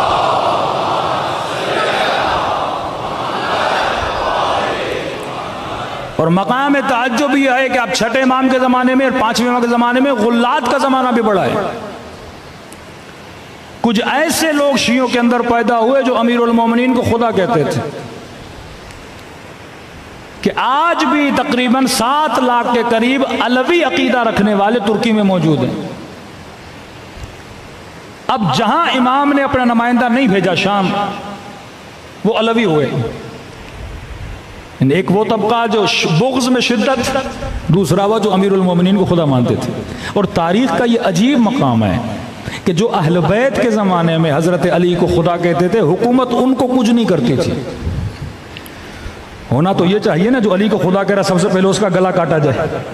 नहीं, ये पकड़ते थे इमाम के शागिर्दों को जो सही अकीदा थे, जो अल्लाह की तौहीद के कायल थे, लेकिन जो गाली थे हुकूमत कुछ नहीं करती थी। इमाम कहते थे हमारा इजहार बरात है सूफिया के खिलाफ, इन लोगों के खिलाफ का नहीं, ये दीन में बिगाड़ पैदा कर रहे हैं, इनसे हमारा कोई ताल्लुक नहीं। और हर जमाने में आप देखोगे कि जिनसे शिया भी इजहार बरात करते हैं वो एक बंदा भी नहीं उठाया जाता। भाई इतना शौक है आप शियों को काफर बोलते हो, पहले उसको बोलो ना जो अली को खुदा बोल रहे हैं। आज भी हमारे यहाँ इस तबके के साथ कुछ नहीं किया जाता, कहते नहीं इसको चलने दो क्योंकि ये शियत की बदनामी का बायस है। लेकिन ये जो मुत्तकी शिया है जो मस्जिद में नमाज पढ़ रहे इमाम बारगाह अली रजा में बम फोड़ो क्योंकि ये नमाजी शिया है। ये जो नजरियाती शिया इसे मारो क्योंकि ये हमें क्या देगा, नुकसान देगा। ये जो इस्तेमार के मुकाबले में खड़ा है इसके साथ लड़ो। कभी आपने सोचा इतने मुसलमान हैं, मसला क्या है दुनिया को यमन के साथ, मसला क्या है दुनिया को लुबनानियों के साथ, मसला क्या है दुनिया को इराकियों और ईरानियों के साथ? क्योंकि मसला फिक्र हुसैन से का, ये जो फिक्र है ना बड़ी खतरनाक है कि हाकिम फासिक हो फाजिर हो उसके खिलाफ क्या करो, क़ियाम करो। सबसे पहला इनकलाब इस्लामी ममालिक में वो ईरान का था। एक हाकिम, ये सोच ही नहीं थी मुसलमानों में कि आप किसी जालिम फाजिर बादशाह के खिलाफ उठोगे, ये सोच ही नहीं थी। एक तरह से मुस्लिम ममालिक में एक बम की सूरत थी कि जनाब एक मौलवी उठा है और उसने फाजिर शाह के मुकाबले में क़ियाम किया है। आग की तरह फैल गए। जितने बादशाह बैठे तो उन्होंने कहा भाई हमारी खैर नहीं, अब ये आदत अगर ये बीमारी हमारे अंदर भी आ गई तो हम सबकी कोई खैर ही नहीं है। तभी इनकलाब को ज़दोकोब करने के लिए कि ये शऊर उम्मत में पैदा ना हो कि उम्मत दीन के लिए, शरीयत के लिए, दीन खुदा को कायम करने के लिए और फाजिरों और जालिमों के मुकाबले में खड़े होने के लिए आवाज़ बुलंद करें। हमारे मुल्क में ऐसे हाकिम भी गुजरे हैं जो खुद को अमीर उल मोमिनीन कहलाते थे, उसी नजरिए की बुनियाद पर कि हाकिम क्या बनता है, उल अम्र बनता है। लेकिन इमाम हुसैन ने इस नजरिए को खत्म कर दिया। अब मसला बना हुसैन से का, हुसैन नहीं फिक्र देकर गए। ये फिक्र बड़ी खतरनाक है। हमने जर्रा बराबर गलती की, फिस्क किया, फजूर किया, शराब पी, शरीयत खुदा को पामाल किया, लोग बाहर निकल आएंगे।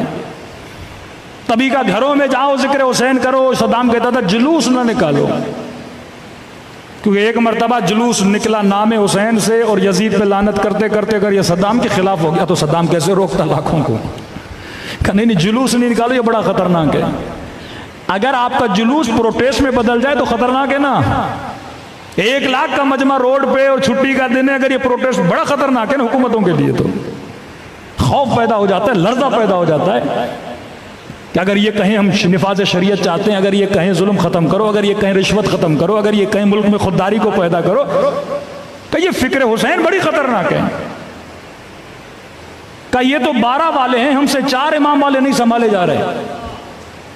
ये तो 12 वाले हैं, वो 4 वाले जो यमन में बैठे हैं, पूरी दुनिया एक तरफ, दुनिया का पैसा एक तरफ, टैंकें असलहे एक तरफ, यमन नहीं संभाला गया इनसे। लेकिन आप देखो मिस्र में इनकलाब आया, हवा निकल गई। ट्यूनिस में इनकलाब आया, खत्म हो गया।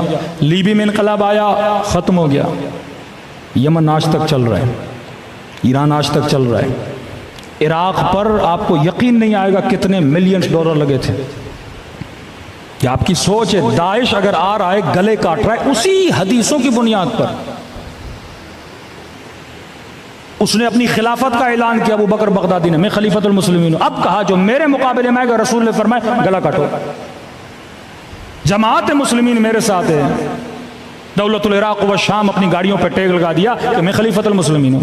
अब कत्ल जायज हुआ कि गाड़ियों पे चलते चलते लोगों को कत्ल किया, जवानों को कत्ल किया, बच्चों को कोई रहम नहीं किया। बिल्कुल उसी तरह जिस तरह अब्दुल मलिक के ज़माने में हुआ या यजीद के ज़माने में हुआ। अब सोचिए कि अहले बैत अलैहिस्सलातु वस्सलाम ने आपको किस गंदगी से निकाल कर किस पाकीज़ा फिक्र में लाके बैठा दिया है। इज्जत की जिंदगी जीना सिखाई अपने अहले बैत के चाहने वालों को, फिक्री आज़ादी सिखाइए। अब आज की नस्ल जब ये फिक्र इमाम हुसैन को सुनती है, वो कहती है इस मकतब में, इस मजहब में फिक्र अहले बैत में बड़ी जज़ाबियत है, क्योंकि ये मकतब इंसान और इंसानियत की बात करता है। ये मकतब तमीज़ सिखाता है कि सही क्या है, गलत क्या है। ये मकतब शऊर देता है इंसान को कि कम से कम इंसान बुराई को बुराई बोल सके। तमाम तर हुकूमतों में अम्र बिल मारूफ की इजाज़त नहीं थी कि भाई आपने मुत्तकी बनना है, खुद जाके बनो। वही सेकुलरिज्म का, हिंदू जाएगा अपने बुतखाने में, मसीह जाएगा कलीसा में, मुसलमान जाएगा मस्जिद में। अगर किसी ने क्लब में जाना है चला जाए, अगर किसी ने शराब पीनी है जाके पिए, अगर किसी ने जिना खाना खोलना है खोल ले। आप कौन होते हो बोलने वाले? बुरे को बुरा न कहो, अच्छे को अच्छा न कहो, खुद को अच्छा बनना है बनो, बुरा बनना है बनो, लेकिन न कहो इमाम हुसैन अशहदु अन्नका कद अक़मत सलात व आतैत ज़कात व अमरत बिल मारूफ व नहीत अनिल मुनकर। मौला में गवाही देता हूँ, नमाज को कायम किया, ज़कात को दिया, आपने अमर बिल मारूफ किया, अच्छाई को बयान किया, व नहीत अनिल मुनकर, और आपने लोगों को यह भी बताया कि बुराई क्या होती है। का नहीं, ये हुसैन का फलसफा है। हमारा फलसफा यह है कि अच्छाई आपकी जात तक रहे, अच्छाई का कभी प्रचार न करो। सल्लल्लाहु पढ़े मोहम्मद व आले मोहम्मद।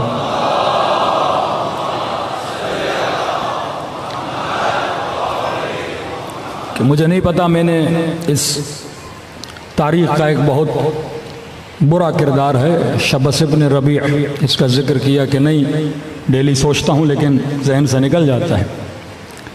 किस तरह लोगों की शख्सियात में रद्द बदल पैदा हुआ। ये नुक्ता सिर्फ उन लोगों के लिए बयान कर रहा हूं क्योंकि आज अगर आप में बसीरत नहीं, आप गुमराह हो जाओगे। आज शिया को शिया से लड़ाया जा रहा है, एक बहुत हॉट टॉपिक है इज्तिहाद, बहुत चल रहा है कि शियों में इज्तिहाद नहीं, शियों में इज्तिहाद नहीं, तकलीद नहीं। अहले बैत ने कहा हमारी अखबार की तरफ रुजू करो, और कुछ लोग मुनाजरे भी कर रहे हैं, सब कुछ हो रहा है। हमेशा याद रखिए, अक्ल, इजमा, कुरान और सुन्नत अहले बैत, सुन्नत रसूल, चार चीज़ें। अगर आपको किसी मामले में हदीस नहीं भी मिल रही, आपने रुजू किसकी तरफ करना है? अक्ल की तरफ करना है। हम जब भी मुखालिफीन तकलीद को ये बोलते हैं कि ये मसला अक़लानी है, कहते नहीं नहीं मौलाना साहब ये दलील नहीं दें कि कोई बीमार होता है तो डॉक्टर के पास जाता है। आप इस दलील अक्ल को एक्सेप्ट क्यों नहीं करने के लिए तैयार होते हैं? तशय्यो का मरकज और महवर अक्ल है। अगर आप तशय्यो से अक़लानियत को निकालोगे फिर हम में और दूसरों में कोई फर्क नहीं है। शिया लकीर का फकीर नहीं है, ये अखबार गरी है कि बस ये आ गया और हमने करना है, हमने उसमें सोचना भी नहीं। ये फिक्र शियों की नहीं है।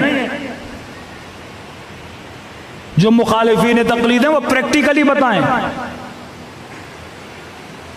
कि अगर इस इमाम बारगाह में 500 लोग बैठे हैं और किसी बंदे ने किसी मसले पे तहकीक करनी हो कि मौलाना मसलन रोजे के आलम में मैं सर अपना पाँव में डालूं, सर पानी में डालूं तो मेरा वुजू, मेरा रोजा बातिल होगा कि नहीं? अब ऐसे बोले कि नहीं 500 के 500 जाओ किताबें पढ़ो। ये तो बिल्कुल ऐसे है कि आप जब बीमार हो जाओ तो आपको बोला जाए कि भाई डॉक्टर को नहीं दिखाना, सबने जाके डॉक्टर बनना है। प्रैक्टिकली इम्पॉसिबल है। बिल्कुल इसी तरह के रसूल ने खिलाफत का फैसला उम्मत पे छोड़ दिया। भाई उम्मत में इतने धड़े, फिर वही बात अल मुल्क लिमन गलब, हुकूमत उसकी है जो गालिब आ गया। नबी ने फरमाया अल मुल्क लिमन गलब, जिसकी लाठी उसकी भैंस है। हम बीमार होते हैं डॉक्टर के पास जाते हैं, घर बनाना हो नक्शा इंजीनियर से बनाते हैं, खाना बनाना हो उसको देते हैं जो बोर्ची हो, कपड़े सिलवाने उसको देते हैं जो दर्जी हो। इज्तिहाद मसले अक़लानी है। ग़ैबत इमाम में मेरे पास कोई फ़िक़ी मसला था, मैं किससे रुजू करूं? दो रास्ते हैं, या खुद जाके किताब उठाऊं, हज़ारों हदीसों को पढ़ूं और नतीजा निकालूं। दूसरा यह है जो बंदा पढ़ा लिखा है उससे पूछूं। अब वो पढ़ा लिखा कैसा होना चाहिए? मासूम निशानियां बताते हैं कि वही जो शराइत इमामत की हैं, ये एक दर्जा कम तर है। इमाम कौन होगा? आलिम होगा। इमाम कौन होगा? आदिल होगा। यही शर्त है आपके मुज्तहिद की, साइल अल नफ्स है, वहाँ शर्त मासूमियत है, यहाँ शर्त तर्क गुनाह है। उससे पूछो जो सियानत नफ्स वाला हो, मुत्तकी हो। अगर इमाम ने ना भी कहा हो, अक्ल भी कहती है बंदा ऐसे बंदे से पूछे जो मुत्तकी हो, जो खयानत ना करे मासूम के फरमान में, जो पैसे लेके झूठी फतवा न दे। का पहली चीज सियानत नफ्स, आदिल हो, आलिम हो, जाहिल से न पूछना, जिसको कम अज कम हमारे उलूम और अखबार में क्या हो, तबहुर हासिल हो। अब देखा कि इस अक्लानी दलील का किसी के पास जवाब नहीं, कि मैंने कहा जो ये कह रहा है कि तकलीद न करो, वो अपनी क्या करा रहा है, इनडायरेक्ट तकलीद करा रहा है ना, कि उसी को लोग फोन करके कहते अच्छा ये बताइए जंजीर जनी करें कि नहीं। तो भाई तुम बोलो ना, मुझसे नहीं पूछो, किताब जाके पढ़ो। क्यों बोलते हो? आपसे कोई फोन करके पूछे, आप जवाब दे रहे हो, तो वहां आप क्या बने हुए हो? मुज्तहिद बने हुए हो ना, अपनी रविश के खिलाफ चल रहे हो। आपको तो ये कहना चाहिए नहीं, अखबार मासूमी ने मुझसे नहीं पूछो, मतलब आपसे पूछे तो सही, सिस्तानी से पूछे तो गलत है। हाँ भाई, आपसे पूछे तो सही, सैयद अली खामनेई से पूछे तो गलत है। तो भाई ये तो पूछने वाले पर है ना, वो आपको ज्यादा मुत्तकी मानता है या सैयद अली खामनेई को ज्यादा मुत्तकी मानता है, वो आपको ज्यादा आलिम मानता है या सैयद अली सिस्तानी? कोई हर बंदे की अपनी मर्जी है। पूछना बिलाखिर मैंने आलिम से। इंसान पैदा होते ही तकलीद करता है, पैदा होते ही बच्चा पैदा हुआ, बोलने में माँ बाप की तकलीद, चलने में माँ बाप को देख के चलता है। वो स्कूल गया, टीचर ने कहा ए ऐसे लिखो, ए लिखने की इंसान तकलीद से बच नहीं सकता। लिखने में, पढ़ने में, चलने में, ड्राइविंग में, हर चीज में इंसान नकल करता है। जो नहीं आता उससे पूछता है जिसके पास इल्म मौजूद है। अगर किसी ने पैदा होते तकलीद नहीं की, वो या नबी है या अली है। जो किसी दुनिया के मदरसे में नहीं पढ़े, जो अल्लाह की दरबार के यहाँ से इल्म लेकर आए। अब मैंने देखा कि इन्होंने देखा कि भाई हम तो इसकी दलील नहीं दे सकते। अब क्या करते हैं, कहते हैं ठीक है लेकिन खुम्स नहीं दो इन मुज्तहिदों को। कभी गौर किया करो, आए विलायत है ना, इन्नमा वलियुकुमुल्लाह व रसूलुहु वल्लज़ीना आमनुल्लज़ीना युकीमूनस सलात व युअतूनज़ ज़कात। विलायत के साथ अल्लाह ने ज़कात का जिक्र किया है। निज़ाम विलायत नहीं चल सकता जब तक उम्मत पैसा न दे, याद रखिएगा। शिया पैसा देगा तो निज़ाम विलायत चलेगा, या अपनी जेबों से खुम्स देगा तो निज़ाम विलायत चलेगा। जो नहीं दे रहा वो खयानत कर रहा है निज़ाम विलायत से। आपके हौजे अगर पैसा नहीं हो कैसे चलेंगे? किताबें कैसे छपेंगी? मदारिस कैसे चलेंगे? उलमा कैसे बनेंगे? नश्र इशाअत कैसे होगी? तफासिर कैसे लिखी जाएंगी? सब पैसे से होता है। यहाँ 1.25 घंटा आरिफ काज़मी मजलिस पढ़ता है, पंखे चल रहे हैं, लाइट चल रही है, आप बोलो इमाम बारगाह को हम पैसे नहीं देंगे, खुद कराओ। बिल आता है भाई, पैसा लगता है। कोई निज़ाम बगैर पैसे के नहीं चल सकता। फरमाया विलायत ज़कात के साथ, पैसे के साथ, युतून ज़कात। पैसा होगा तो ये निज़ाम चलेगा। अब दुश्मन क्या चाहता है? पैसा कम हो जाए, क्योंकि हमारा निज़ाम विलायत कभी भी हुकूमतों का मोहताज नहीं रहा। ये बात याद रखिए। अहले बैत ने हमें इंडिपेंडेंट सिस्टम दिया। इस एतबार से आपके मुसलमान भाई बहुत गरीब हैं, क्योंकि वो अपने मौलवियों को पैसा नहीं देते। आपका निज़ाम मजबूत है कि एक आयतुल्लाह शिराजी उस जमाने के इस्तेमार यूके की पूरी कारखानों को बिठा देते हैं अपने एक फरमान से। एक सईद अली सिस्तानी अमेरिका को उठा के फेंक देते हैं इराक से। एक खुमैनी एक तकरीर करते हैं कि मैं शाह को इस तख्त से उठाऊंगा और बिठा के दिखाते हैं। ये आपकी ताकत इज्तिहाद है। अब मुज्तहिद मजबूत होता है खुम्स से, पैसा नहीं होगा, मुज्तहिद कैसे मजबूत होगा? अब का देखो कि भाई खुम्स नहीं दो का क्यों? का इनके वकील बड़े चोर हैं। दूसरा हरबा का वकीलों में चोरी बहुत है। अब मैं भी मानता हूं वकील बड़ी गड़बड़ करते हैं, लेकिन सिस्तानी तो गड़बड़ नहीं कर रहे ना। सैयद अली खामनेई तो गड़बड़, कोई ये कह सकते आगा सिस्तानी खुर्द बहुत करते हैं अलियाज़ बिल्लाह। हाँ, उन्होंने किसी को वकील बनाया है। अब आओ तारीख में, शबस इब्न रबी जंग नहरवान में अली ने इसको अलमबरदार बनाया। 3 अलमबरदार, इब्न अब्बास, जनाब अंसारी, शबस, कि जब सबको मार के ये वापस आते हैं 10 लोग बच जाते हैं, जिसमें कुतामा का बाप भी मारा गया। बचने वालों में इब्न मुलजिम बचा। और शबस जब आता है तो अमीरुल मोमिनीन की खिदमत में बैठता है और ये जुमले अदा करता है, जोइल तो फिदा, अली मेरी जान तुझ पे कुर्बान हो जाए। इमाम ने सबको शाबाशी दी और एक निगाह शबस को देखा, का शबस मेरे बेटे के कत्ल में शरीक न होना।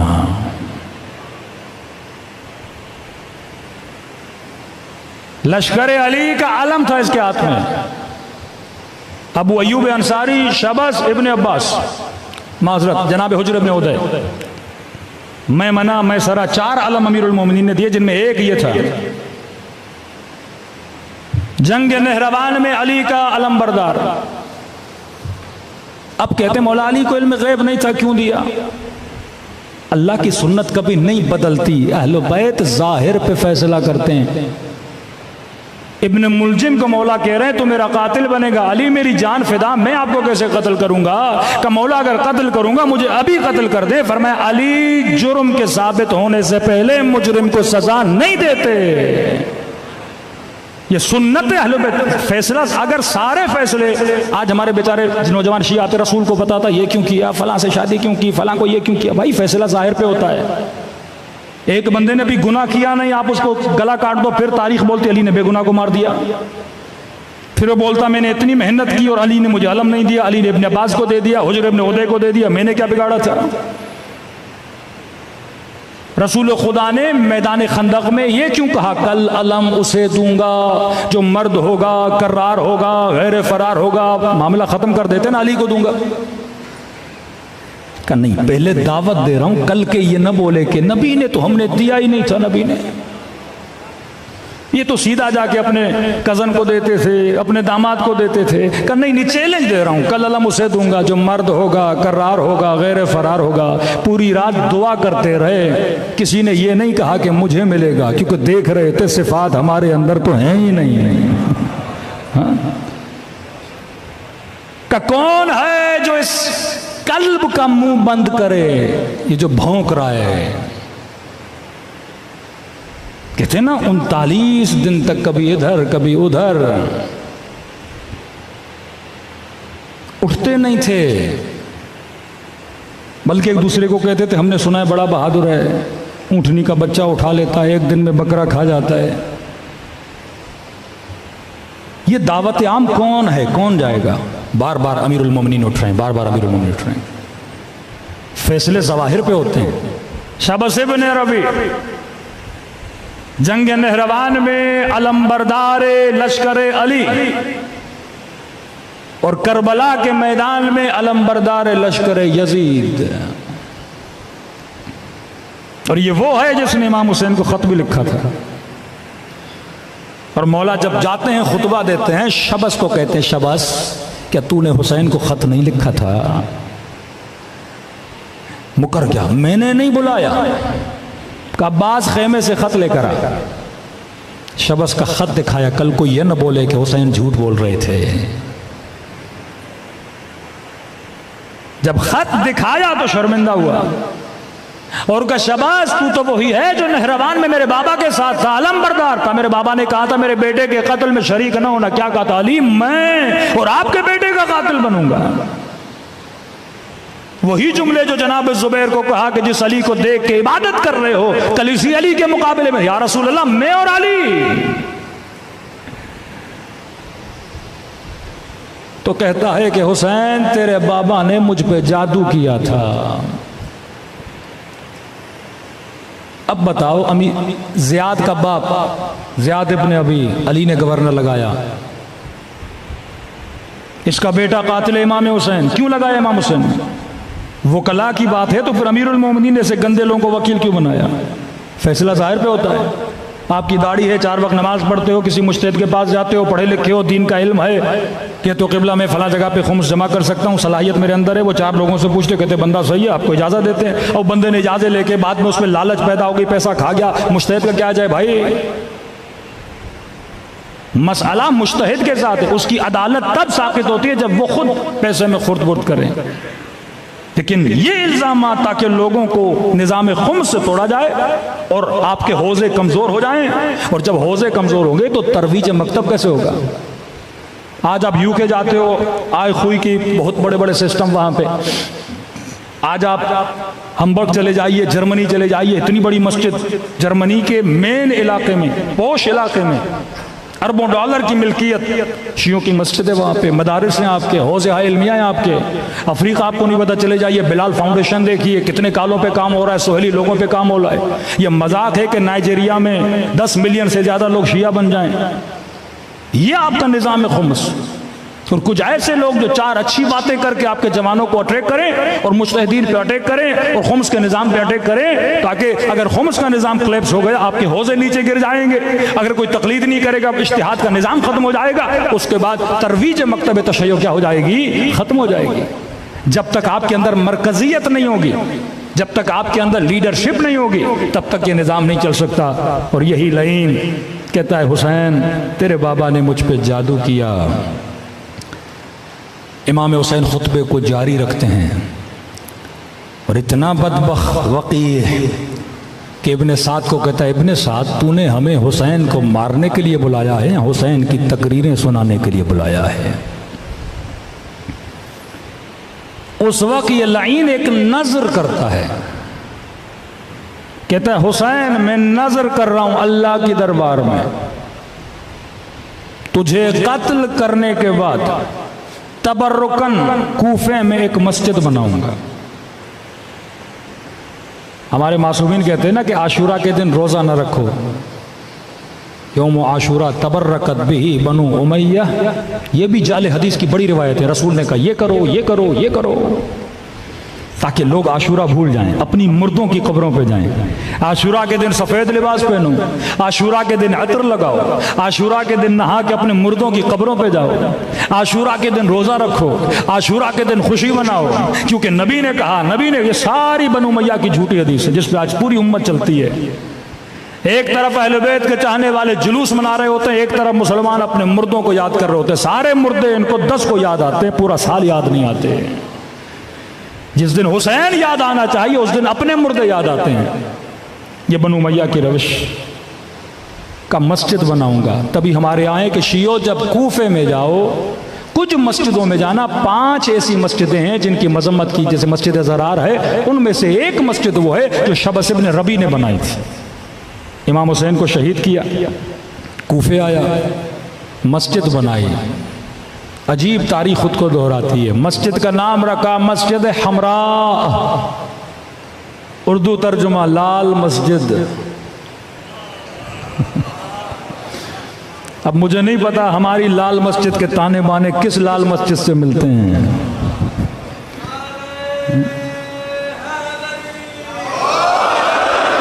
लेकिन अजीब तारीख ने खुद को दोहरा। ये सारी तारीख पाकिस्तान में क्यों दोहराती है खुद को, ये मुझे नहीं पता। मस्जिद बनाई, नाम रखा मस्जिद हमरा, लाल मस्जिद। जनाब मुख्तार ने क़ियाम किया। इसकी शख्सियत दोगली थी, जनाब मुख्तार के साथ मिल गया, बीच में जनाब मुख्तार को धोखा देके भाग गया। चुगली की जनाब मुख्तार की। और तारीख लिखती है लाल मस्जिद बनाने वाला जब भागा तो कूफे से बुर्का पहन के भागा। ये तारीख के जुमले, क्योंकि मुख्तार वाले लोग इसे ढूंढ रहे थे कि ये इसे लाके हमें धोखा दे दिया ना, कि आप किसी को वजीर आजम बना के फिर धोखा दे के निकल जाओ, और फिर वो जब कुर्सी पे आए फिर आपको ढूंढे। तो कहते हैं ये कूफे में बुर्का पहन के कूफे से निकला, और बदतरीन बाद में मौत से अल्लाह ने नसीब की। तारीख इबरत देती है।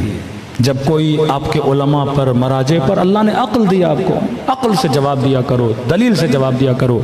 ये नेटवर्क जो अहले बैत ने बनाया, ये अक्ल का नेटवर्क। आज सबसे बड़ा मसला इनकलाब इस्लामी हुआ मुज्तहिदों की वजह से, इराक बचा मुज्तहिदों की वजह से, लुबनान के शिया बचे हुए हैं मुज्तहिद की वजह से, यमन में लीडरशिप है, कम से कम वो मुज्तहिद नहीं लेकिन अपने लीडर को इमाम तो मानते हैं ना, एक तरह का वहाँ भी मसला लीडरशिप का है। जिस दिन लीडरशिप आई उनको पता है अब सबसे ज्यादा गिराना किसको है, लीडर। आज़ादारी करते रहे, मसला आज़ादारी से नहीं, इनको अगर डायरेक्शन मिलनी है तो इनके उलमा से मिलनी है, तो उलमा की मोहब्बत को निकाल दो, गालियां दो। जिनके सरों पे सादात का अमामा, उनको गालियां दी जाएं। क्या ये मकतब अली है? अमीरुल मोमिनीन फरमाते हैं, इब्ने अब्बास अली के लश्कर वाले गालियां नहीं देते, कब वो दे रहे हैं देते रहें, ये उनकी तरबियत है, तुम न दिया करो, तुझे अली ने तरबियत दी है। सलवात पढ़े मोहम्मद वाले मोहम्मद।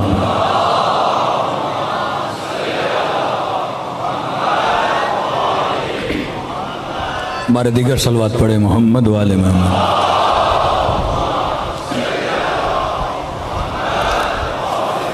ये बसीरत का ज़माना है मेरे अजीज़।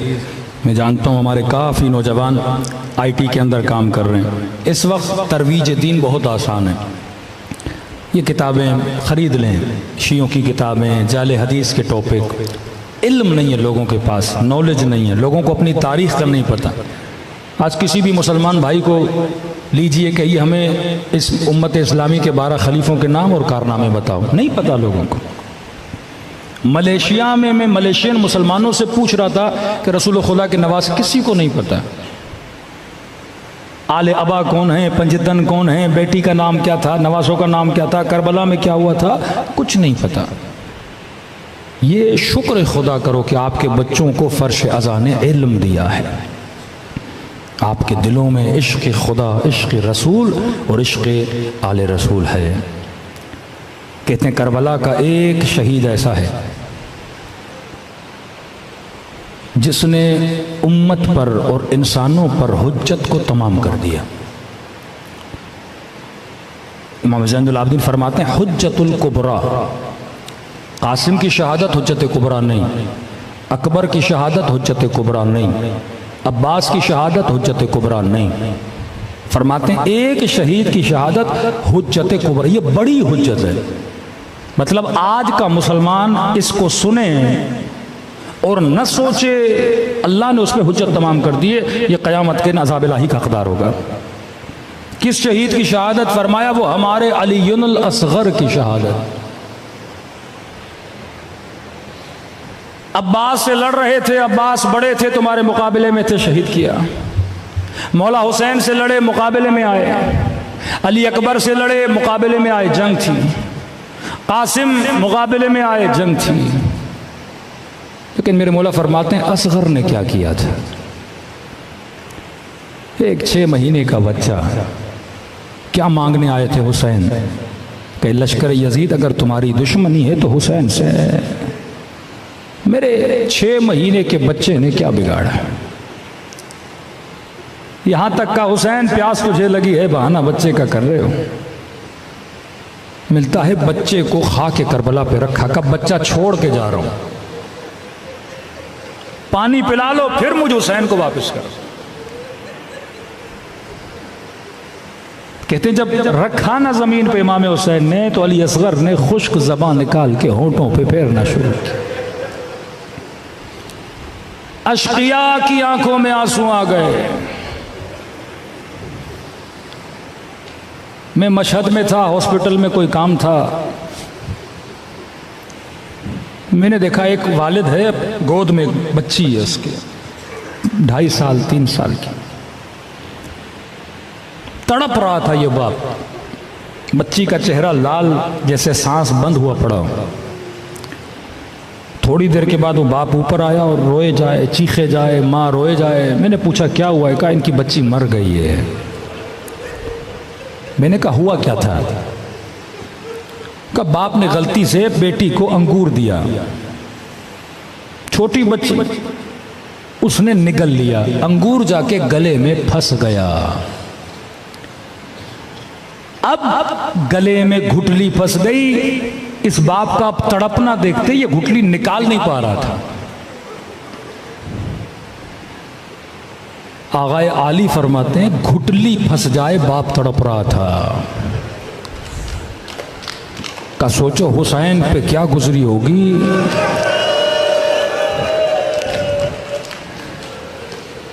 अली असगर के गले में जब तीर फंसा, जिनके छोटे छोटे बच्चे हैं वो समझ सकते हैं कि इमाम हुसैन पे क्या गुजरी। रसूल खुदा का बेटा 18 महीने का था। असहाब कहते हैं जब दुनिया से गया ना 1 महीने तक रसूल खुदा बच्चे को याद करके रोते थे। किसी ने कहा या रसूल इतना मत रोइए। नबी ने फरमाया ये शिकायत का रोना नहीं, ये रहम का रोना है कि मेरा बच्चा मेरी गोद में दुनिया से चला गया है। अब तसव्वुर करें हुसैन की बाहों में अली असगर था और अपने हाथों से देखें कि असगर के गले में तीर लगा है। का ये बाबुल हवाइज है, हाजतों की कबूलियत का दरवाज़ा है। दिन जैसे जैसे गुजर रहे हैं अपने दिलों को इमाम हुसैन के दिल से मिलाते जाएं, इमाम ज़माना के गम को महसूस करते जाएं। फरमाए इन आंसुओं की बड़ी कीमत है, इन आंसुओं की ख़रीदार जनाब सैयदा फ़ातिमा ज़हरा है। सलाम करो मेरे जद को खुलूस दिल से, खुदा तुझे सवाब ज़ियारत हुसैन अता करेगा। सब मिलके अस्सलाम अला हुसैन व अला अली इब्न हुसैन व अला हुसैन व अला अस्हाबे। सब मिलके अस्सलाम अला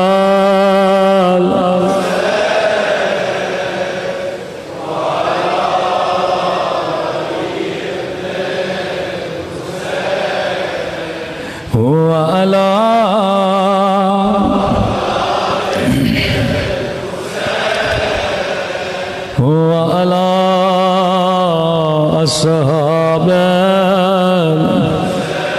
हुसैन की सदा बुलंद हो। अस्सलाम अला हुसैन व अला अली इब्न हुसैन व अला औलाद व अला सहाबा। मेरा सलाम हो रुबाब की उजड़े हुए गोदे पे।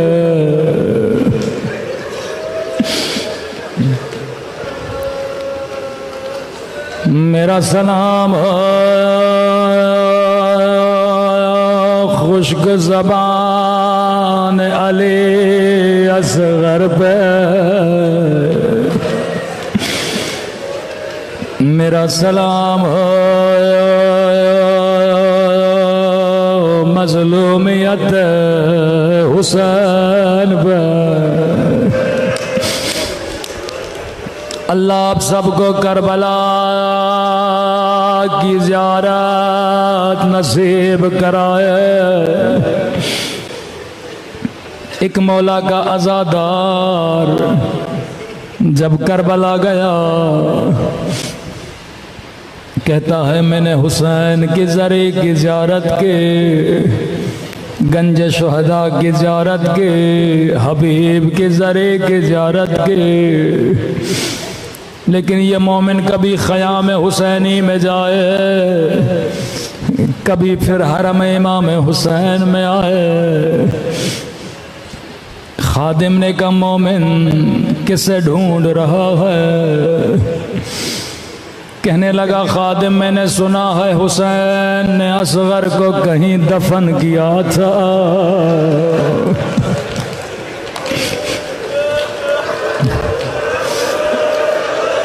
मुझे बता ये नन्ही सी कब्र कहाँ है।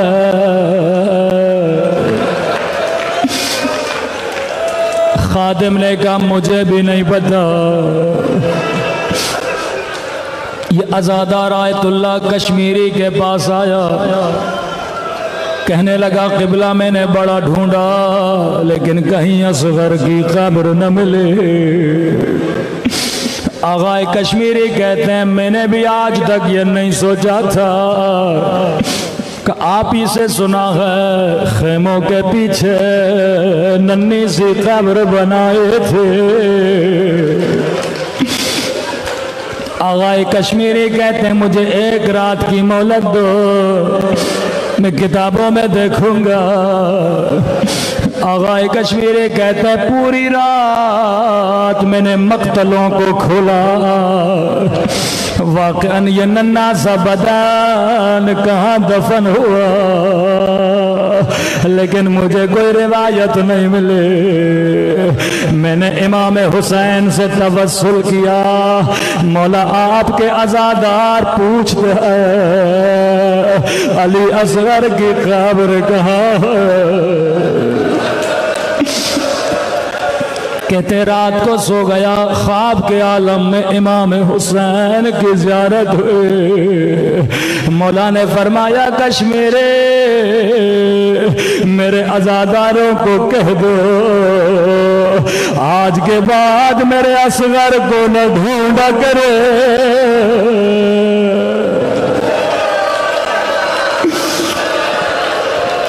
मौला कब्र कहाँ है। कहा जिसने मेरे असगर की ज़ियारत करनी है वो मुझ हुसैन की ज़ियारत कर ले।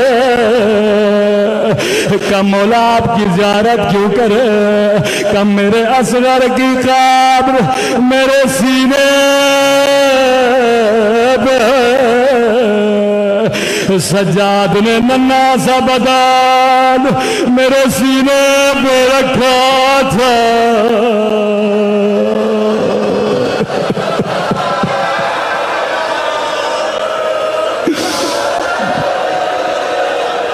मेरे असगर को तलाश न किया करो, अली असगर हुसैन के सीने पे कितना बावफा था अली असगर। जब मेरे मौला तको तना हो गए आवाज दे हल में नासिरैन यंसुरना, है कोई मेरी मदद करने वाला, है कोई फर्जंद ज़हरा की मदद करने वाला। रुबाब कहती है बच्चे ने तड़पना शुरू किया, खुद को झूले से जमीन पे गिराया।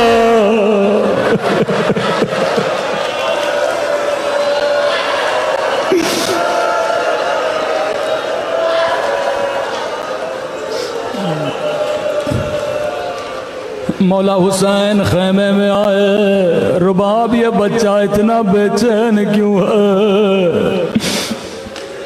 का मौला कई दिनों से अली असगर ने दूध नहीं पिया, खेमों में पानी नहीं है। का रुबाब मुझे दे, मैं तेरे बच्चे को पानी पिलाऊंगा। ये आज भी पाकिस्तान में रस्म है, इराक में मदीने में रस्म है। जब छोटे बच्चे पैदा होते हैं उनके बदन पे सफ़ेद कपड़ा लपेट लिया जाता है। इमाम ने सफ़ेद कपड़ा लपेटा। रावी कहते हैं असगर के चेहरे पर भी हुसैन ने कपड़ा डाला। किसी ने पूछा इमाम ज़ैनुल आबिदीन से, मौला चेहरे पे कपड़ा क्यों रखा? फरमाया करबला में बड़ी गर्मी थी, बच्चे की खाल बड़ी नरम थे।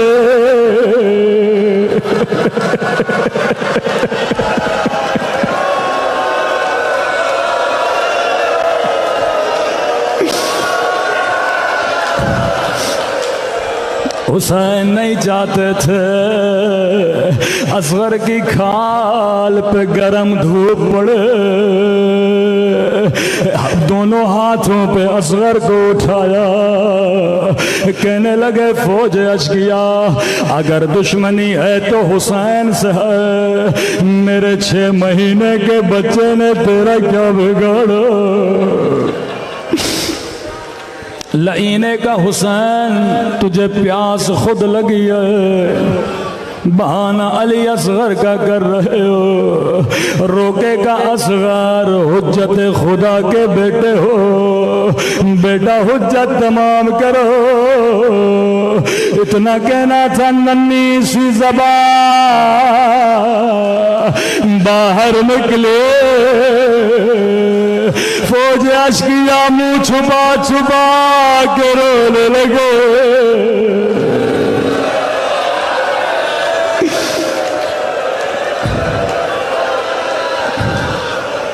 इब्ने साद ने कहा, हुरमला इक़्ता कलामल हुसैन, कहीं फौज में इनकलाब ना आ जाए, हुसैन के कलाम को काटो। लई ने तीरों कमान लिया, असगर का निशाना लिया। रावी कहता लई के हाथ का पे तीर गिरा, दोबारा लिया गिरा। इब्ने साद ने कहा, हुरमला हुसैन से डरते हो या असगर से? कहता है मैं हुसैन से नहीं डरा, मैं असगर से नहीं डरा। जब तीर चलाता हो वो तो काले बुरके में बीवी है, सर पे कुरान है। रोके कह रही है, हुरमला मेरे बच्चे ने तेरा क्या बिगाड़ा? मेरा 6 महीने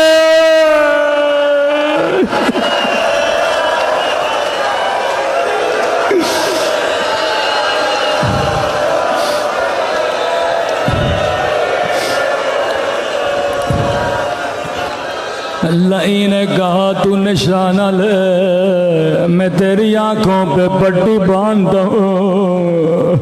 रावी कहता है अरब के यहाँ 2 तरह के तीर होते थे। एक तीर हैवानों को गिराने के लिए, एक तीर इंसानों को गिराने के लिए। लई ने वो तीर उठाया जिसका वजन असगर से ज्यादा था। यह तीर कमा से निकला, मिनल उज़ले इलल उज़ल।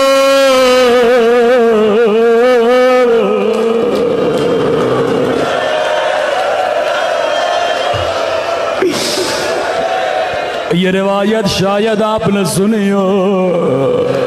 जब बच्चे को लाया तो हुसैन ने कपड़े में बांधा था।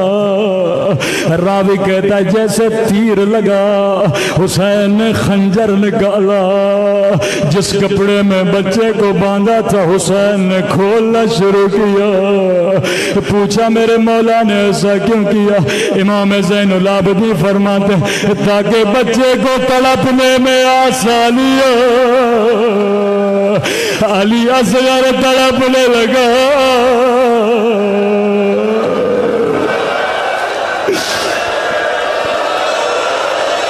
अभी शबी को न लाए, अभी शबी को न लाए।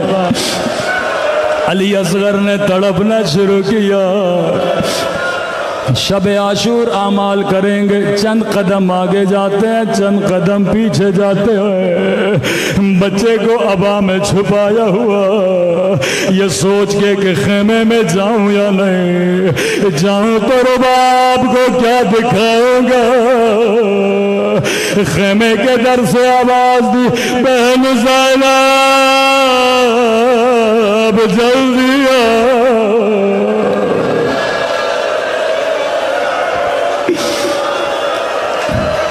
बीबी ज़ैनब फरमाती है, मैंने समझा असगर ने पानी पी लिया, क्योंकि मुझे बच्चे के रोने की आवाज नहीं आई। लेकिन जब मैं पहुंची मैंने क्या देखा, दो नन्हे से कदम खून में रंगे हुसैन की दाढ़ी पे खून।